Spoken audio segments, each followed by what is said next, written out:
నీవు ముఖ్యంగా ప్రార్థనలో దేని గురించి ప్రార్థించాలో తెలుసా? ఒకసారి ఆలోచించండి మీరు.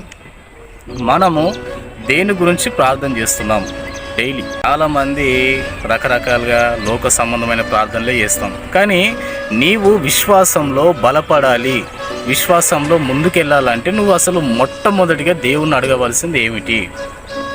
ఏది నువ్వు దేవుణ్ణి అడిగితే దేని ద్వారా నువ్వు విశ్వాసంలో ముందుకెళ్తావు? ఆలోచించుకోండి ఒకసారి.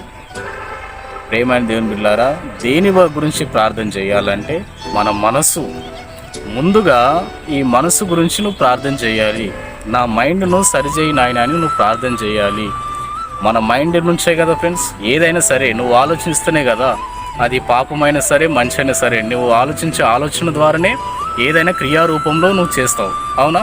అందుకోసమే నా మైండ్ను, నా మనస్సును నువ్వు తాకు నాయన, నీ రక్తం ద్వారా నా మనసును, నా శిరస్సును శుద్ధీకరించు నాయన అని నువ్వు ప్రార్థించినట్లయితే యేసయ్య ఆయన రక్తం ద్వారా నీ మనసును శుద్ధీకరిస్తాడు. అర్థమవుతుందా ఫ్రెండ్స్?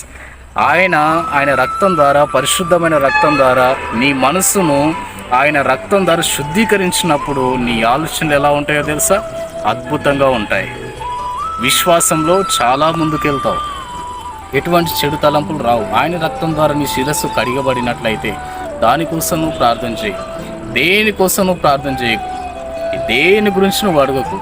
ఒకటే అడుగు, అయ్యా నా చెడు తలాంతులను తీసివేయి నాయన, నా ఆలోచనను మంచిగా సరిచేయి నాయన, నా జీవితాన్ని నీ చేతిలో పెడుతున్నాను నాయన అని ఆయన పాదాలు పట్టుకొని మొట్టమొదటిగా నా మనసును బాగు చేయి నాయన, నా మనసును శుద్ధీకరించిన ఆయన, నీ పరిశుద్ధమైన హృదయం, నీ పరిశుద్ధమైన మనస్సు, నీ పరిశుద్ధమైన ఆలోచనలు, నీ యొక్క జ్ఞానమును నాకు దయచేయి ప్రభువా అని నువ్వు ప్రార్థించినట్లయితే దేవుడు తప్పకుండా అది నీకు ఇస్తాడు.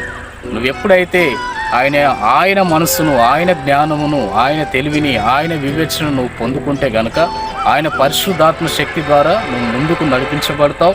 నీకు కష్టములు వచ్చినా, దుఃఖములు వచ్చినా, ఏది ఉన్నా ఏది లేకున్నా నువ్వు విశ్వాసంలో మాత్రం పడిపోకుండా బలంగా నిలబడి ముందుకు సాగిపోతావు. ఓకేనా ఫ్రెండ్స్? నెక్స్ట్ వీడియో రేపట్లో కలుద్దాం. ఓకేనా? Keep smile. Bye bye.